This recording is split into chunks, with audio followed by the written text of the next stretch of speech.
The average annual premium for employer-sponsored health insurance for a family is now more than $23,000 per year and climbing. That's just crazy. It's also unsustainable. Many companies have given up hope that anything can be done in healthcare to lower costs and improve value, leaving them feeling like a snowball in, well, you know where. I'm Josh Butler, healthcare consultant and advisor to employer organizations around the country, and this is Season 2 of A Snowball's Chance in Healthcare, a show about restoring hope in healthcare. Our mission is to help employers lower their healthcare and benefits costs, become more competitive and profitable organizations, and put more value back into their employee benefits. And now, here's your host and 2022 Broker of the Year, Josh Butler. Well, hey there, everybody, and welcome back to another episode of the Snowball's Chance in Healthcare. I'm your host, Josh Butler, and I'm also the president of Butler Benefits and Consulting. We are a healthcare brokerage and consulting firm located here in Amarillo, Texas. It's a pleasure to be back with everybody again this week. And just like every week, we're unlocking the secrets to better healthcare benefits at your company and discussing ways that employers of all shapes and sizes from all around the country are rolling up their sleeves and they're getting to work. They're fixing some of the biggest problems that businesses face today in healthcare. And, you know, there's a reason that Warren Buffett said that healthcare is the tapeworm of the American economy. But we know, ladies and gentlemen, that the way to starve that tapeworm is by getting America's true payers of healthcare, you know, to think a little bit differently. And for those of you that watch this program regularly, you know that when I say the true payers of healthcare in this country, I'm talking about employers and their employees. And today, I'm excited because we have one of those brave employers and one of those brave companies with us. It's a company who's made a choice to be a little bit more proactive in this sector of their business and to start addressing some of the real issues that we all face in healthcare. Michael Hanning is with me today. He is the CEO of Diversified Industrial Services Company, or DISCO, as many have come to know your organization, located in Borger and Amarillo. Michael, I will tell you guys, is one of the smartest, most driven innovators that I've had the pleasure of working with in my career.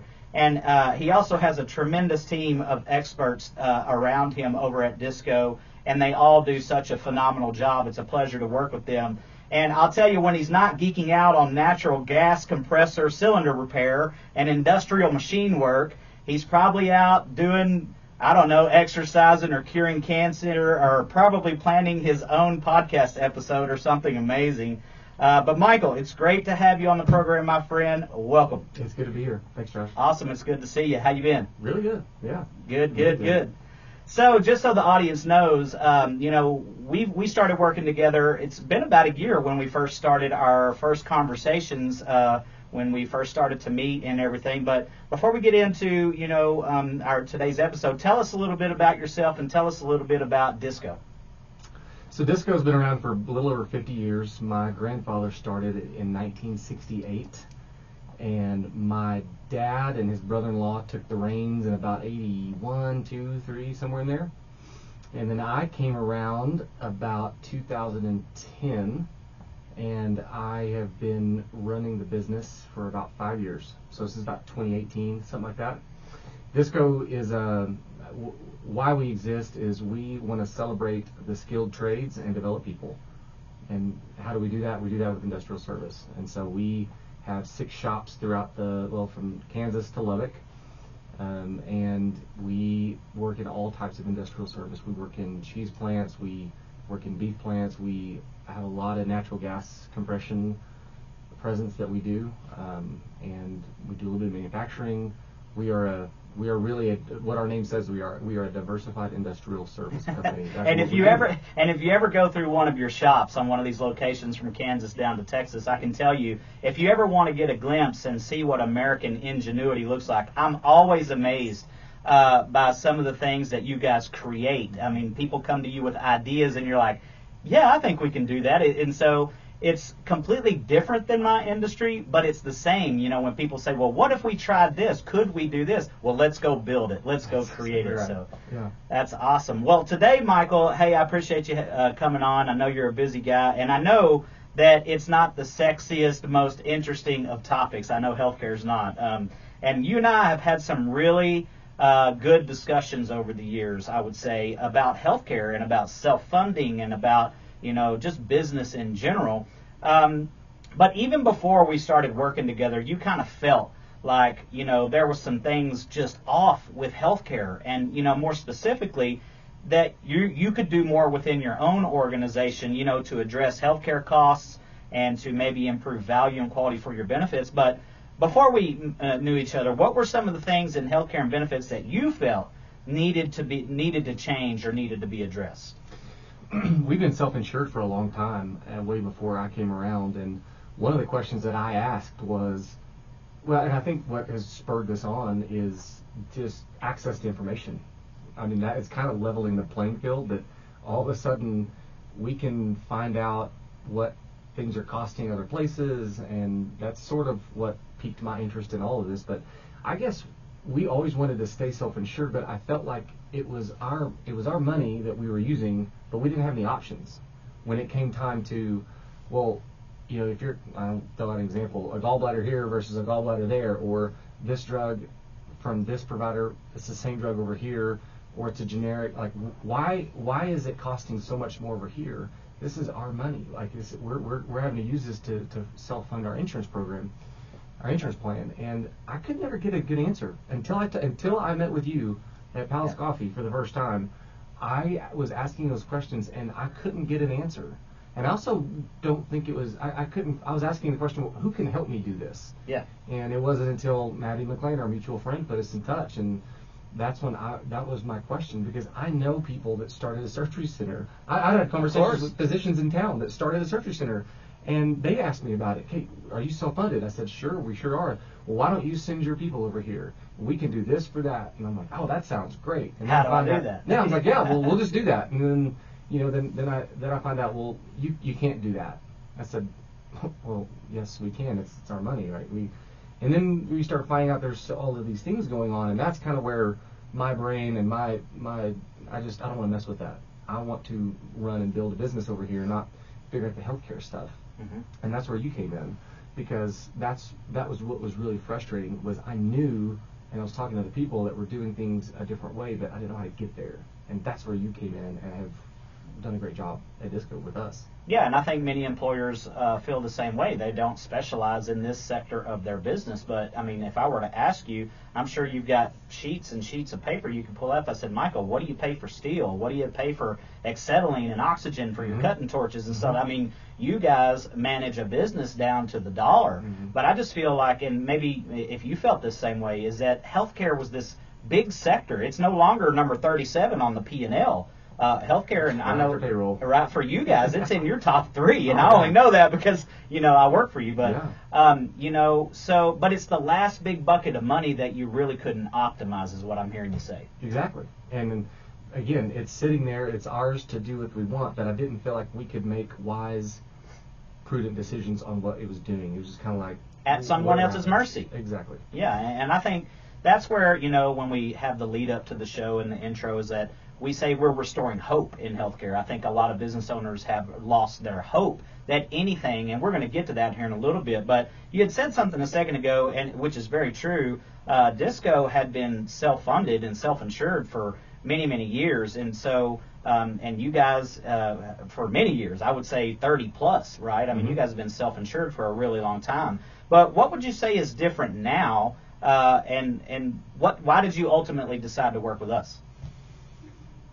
I think that you brought a very free market approach to things in terms of when it comes time to get a surgery, when it comes time, whether, a big one, a small one, a day, whatever, I don't know the terms. So, Inpatient, outpatient, yes, yeah, whatever, there you go. Whatever I'll help you out. When it comes time for an inpatient, outpatient surgery, a great example, and I use this all the time, is an MRI. That was one of the first things I ever did with you. You looked at our stuff, and we were paying a lot of money for MRIs and these scans. And you said, you can get that done over at this place right over here. And I'm like, well, what's different? Well, absolutely nothing different. It's the same machine. Yep. It's literally a mile down the road from the hospital. It's just a different company. And what we've seen now is that before we do anything, we get with you and Butler Benefits, and you shop it. You say, hold on. We're not just going to go give them our business. We're going to say, what do you charge for this? That you shop your stuff. You shop it around. It's the free market approach to healthcare is the way I feel. Well, part of free markets are transparent markets. Exactly. And I know my audience probably gets tired of hearing me say this, but me and you don't get a chance to talk about this every single day. So I'll just kind of repeat what I frequently tell the audience is, the way that we purchase healthcare as organizations like Disco is a payer. You're a purchaser of healthcare directly. You're self-funded. That's not telling you anything you don't know. But healthcare, when you think about it, is the only thing your company was buying and purchasing, but you never knew the price or the quality before you bought it. Exactly. And you don't buy anything else in your company that way. Exactly right. It'd be crazy. You'd probably go out of business if you bought stuff that way. But this is why health plans are out of control.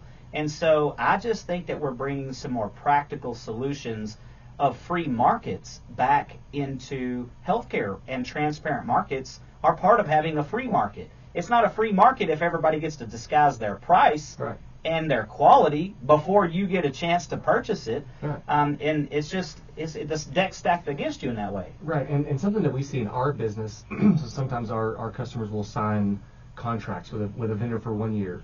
What happens to the service if you get a guaranteed sale for a year? What happens to the service all of a sudden? Like, you don't have to win the sale. You don't have to try to improve or innovate. Like, you're good. You got the contract for a year. And I felt like that's what we were dealing with, especially like on the pharmaceutical side. We had one place we could go, and that was it. And you came along and said, oh my gosh. And I'm super thankful for what you're doing with the city of Amarillo. Trying, I know. You're saying, like, hey, this is crazy. This is the same drug, all that stuff. That has just really been. It just makes me feel so much better what we're doing at Disco, because we know that if someone tries to do something, you're going to catch it. And also, if something new comes up, you're going to shop it. We don't just go to the hospital because that's what we've always done. We're going to call around. Do we really need it? Can we go here? Can we go there? What are you charging for this? What are you charging for that? Same physician, same tools, same everything, literally. But you can go down the street and get it at the surgery center for 40% less. Or 60. Or 60, yeah. And so we're talking big money here. It's big money. We're and really big money. We don't have to one-off every single scenario. Much of our negotiating's done in advance, where we can just replicate these things. And that's what we're doing within High Plains Health Plan and in plans within plans like we've constructed for you guys, which is High Plains Health Plan, where a lot of this stuff is pre-negotiated. And now we don't have to negotiate every single MRI or every single outpatient surgery or every single prescription drug. We've pre-negotiated that stuff on the front end, and we can replicate it over and over and over again when your employees and you personally needed an MRI. We had that solution and said, here's our pre-negotiated price. What was the price, by the way? Tell the audience. I can't remember. It was like $400. $400 for the MRI, where we were paying $4,000 or something. You were, and so a little dirty secret, if you don't mind me sharing with the audience. I want the world to know what's going on here. Yeah, so we did a little bit of analysis for Disco leading up to before they hired us, and pulled your data, and so this was your information. These weren't numbers that we just pulled out of thin air. We got your claims data. And Disco was paying on average over the course of about a 12-month period prior about $4,000 per CT scan and MRI that was performed within the population of their company. Scans and images that we commonly get between $400 and $600. That's a 10x improvement on one service. That's one service. Right. Now, we're able to impact many services, and so... and that's directly, coming out of our pocket. And what we do at the end of the year when we're trying to figure out if we're going to have to raise, what the employees pay and what we pay and all that. It's I think for the first time this year, that didn't change. When it came time to do insurance renewal, all that stuff, we didn't have to raise anything. Didn't raise anything. And we're going to get to your figures here in a minute, because I know it's a little premature. You guys are 8 months in to your first plan year with us, so it's a little premature. We want to get a couple of good years under our belt to have full credibility our solutions. But we're going to talk about that here in a minute. But Michael, you're talking about disruption, right? I mean, you use this term commonly, that you feel like we are disrupting a segment of the American economy that needs disrupting. Why does it? I mean, obvious. I mean, it's pretty obvious. I mean, when people are just unsuspecting victims of out of control healthcare costs, I mean, do you feel like that's probably the biggest area of disruption? And why do you feel like it needs it so much? What was the question? So, like, do you feel like that's the biggest area, like we disrupt a market, is in affecting the cost of healthcare? Yes, I do. I think that. I mean, if I am one thing, I'm a hardcore capitalist. I love what we're doing in this country and the ability to go out and create and start anything you want at any time. There can be, right, there's good and bad. So I think one of the places that can be taken advantage of is this thing like healthcare. And because it's such a broad, huge number, that's what's shocking to me, or was to me, was this is top 3 of our expenditures in the company, and so we just kind of expect it to be super high.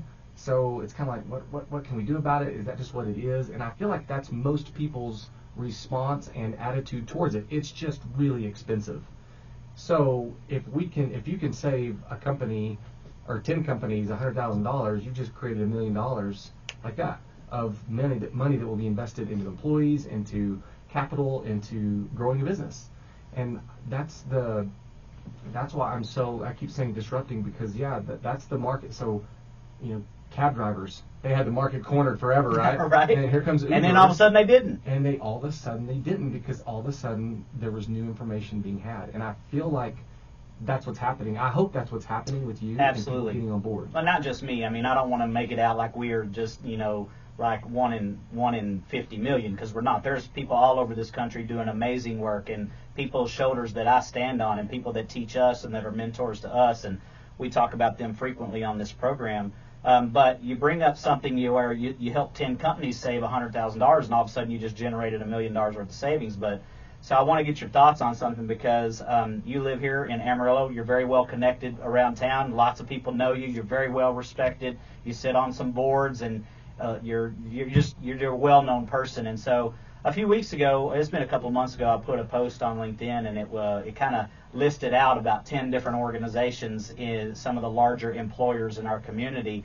And with High Plains Health plans that we have implemented at Disco, these aren't theories, right? I mean, you're a living, walking, and here you are on my podcast as a case study. We're lowering healthcare costs for organizations anywhere from 20 to 40%. And so I just cherry-picked about a handful of employers, some like the city, the county, Potter County, the school district, Toot and Totem was one, A&B was one. I listed several large employers in the area. And you may tell you what it would inject in our economy, in our local economy, every single year, year over year, if all of those companies that I listed reduce their healthcare costs by 20%. Just easy money. It's $30 million a year. Oh my gosh. $30 million a year that's being pulled out. I mean, do you believe that? I mean, do you believe it? Oh, absolutely. And what you said, the city, the county, the school, like those are that's taxpayer money. That's taxpayer money. Not too. just, like that's, A&B and Toot Totem, that's awesome. That's great. I love that. But also, like, that's taxpayer money. Yeah, but I mean, do you feel like, so my next question is here, is after you were doing things for the same way for a lot of years. Like I said, you guys have been self-funded for a long time. I want you to talk a little bit about, how painful has it been to make these changes in your organization or move in a slightly different direction? And are you seeing results? I feel like that's kind of a softball question. But no, I will tell you, it was not painful at all. There was, I think your team did a great job coming in and educating our employees. And again, because of technology, because of the way that you guys are doing things, it makes it really simple. It's not like it was 20 years ago where you had a human being running around getting everyone to fill out a piece of paper. And it's like, no, go to this website, fill it out, be done. And so it's, because of technology and because of the way you guys are running things, it was not, I mean, any switch is painful, but it was not like, oh gosh, we're losing coverage and all this. It's like, no. You didn't have any pickaxes and pitchforks and torches when employees showed up at your door, did you? Couldn't care. No, I don't think anybody could care less. They could care less. They want to know, are we getting the same coverage? Yep. And is it going to cost us more? Well, that's a great question. I mean, when you say we want to get the same coverage, in no way, shape, or form did we water down your benefits. Oh, gosh, no. I think we improved them in certain key figures. And the second part of that question, are you getting results? Yes. Yeah. We got an email from you a couple of weeks ago kind of outlining what we've seen so far. It's been about 8 months. But I just know personally, because now my ears are peaked. When I hear somebody say something like, my husband's getting an MRI, I'm like, are you on our health insurance? You know to call Butler, right?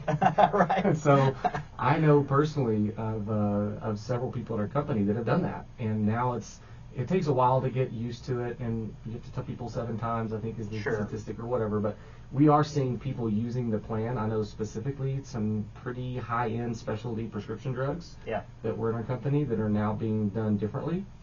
And so, yes, 100% through easy math tells us that we've saved a lot of money. Yeah, absolutely.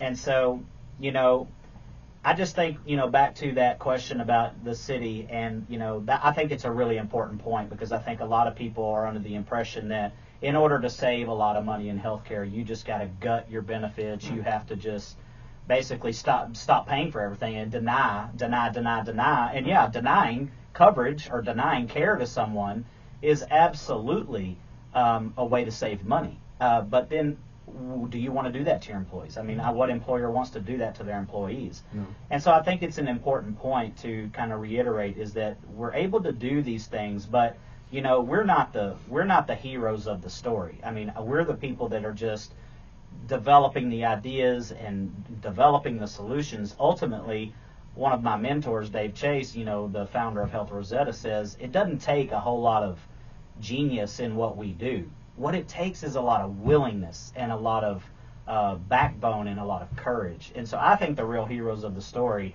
are employers like you and Disco and your people that made a choice. We're going to do something a little bit different. And, you didn't do anything radically different. No. So, I mean, it was just making some adjustments in some key areas. I think that's the ultimate thing, is employers that are willing to participate. What are your thoughts on that? Yes, I think that anytime you're changing something, I do a much different way of doing school, right? So I have a school that we started, and 99.9% of people you talk to about school, it's just school's been done the same way for 150 years. That's right. And so every once in a while I meet someone who goes, wow, what are you doing? Tell me about that again. But for one of those, every 99 people are saying, yeah, but what we got's kind of working and whatever, it's not a big deal. And I think you're in the same boat as you're coming along and you're pounding your fist on the table saying, I can save you so much money. It's lonely sometimes, Michael. It's lonely. I know. But what you're doing is just, this is the way it happens. Yeah. It doesn't happen overnight. It doesn't happen. I always tell you, like, keep fighting the good fight. I'm all for you in the city stuff. I wish I had a way to force them into a conversation of, but I get what I'm saying is, it's a lonely road that you're going up. I mean, I just cannot be, and I would be happy to talk to anybody, the city, other business owners, like, hey, what really off air, what has been your experience with Josh, what have they done? Because you really are bringing a disruption to the healthcare industry. Whereas it used to be, oh, you just have to go over here and pay whatever they charge you. Now we're saying, we're in a position of going, no, we're not doing that anymore. Exactly. We're going to shop it around. Well, that was my last question. If you could say something to other business owners out there that may think or may say things like, there's nothing you can do, that's not any real meaningful change, and the juice ain't worth the squeeze, or that it is what it is, what would you say to employers like that? In anything, whether it's healthcare or your vehicle maintenance or fill in the blank, if someone comes to you and says, I think I can save you a lot of money if you'll give me a shot. But lots of people have told them, I can save you a bunch of money. But it's not on this big of a line item. If someone calls me and tells me they think it can save us paper towel money at Disco, that's not enough. There's not enough money in that for me to get my team out. No, I mean, in our industry, there's plenty of brokers and salespeople that come along saying, hey, I can save you a bunch of money. Oh, that's true. It is true. I mean, I guess the difference is you really are doing something unique in Amarillo. I know you said there's other people out there doing it, but I don't know. I would be happy to visit offline. I think what you're doing is fantastic, and it saved us a lot of money. And it's, again, on the bigger scale, what I'm happy is that you're disrupting an industry that needs to be disrupted. Absolutely, and that's ultimately our goal. But Michael, I tell you what, thanks for coming on the program today. It's been an absolute pleasure. I mean it. You got a great team over there that we work with on the daily. I know you don't get down in the full trench of the health plan. Like you said, you're a CEO and you do a lot of things for Disco, and whatever you're doing, keep on doing it, because it's exciting to watch you guys grow and move into another phase of y'all's industry and everything. But thanks again for coming on the program and sharing your thoughts and sharing your story, because sometimes people ask us, is this all just theory, or do you actually have clients that are doing this? So I'd be happy to share my story with anybody, any other business owners out there that want to reach out and touch base. I'd be happy to share and keep fighting the good fight, Josh. Awesome. Well, that's going to do it for this episode of A Snowball's Chance in Healthcare. Tune in next week where we'll have another guest, and we're going to be talking to Marilyn Bartlett next week, a great pioneer in the healthcare industry. And as always, we're here sharing tips, strategies, and solutions to give you and your organization a snowball's chance in healthcare. Mike, thanks. Good to be here. Good to see you, buddy. You too.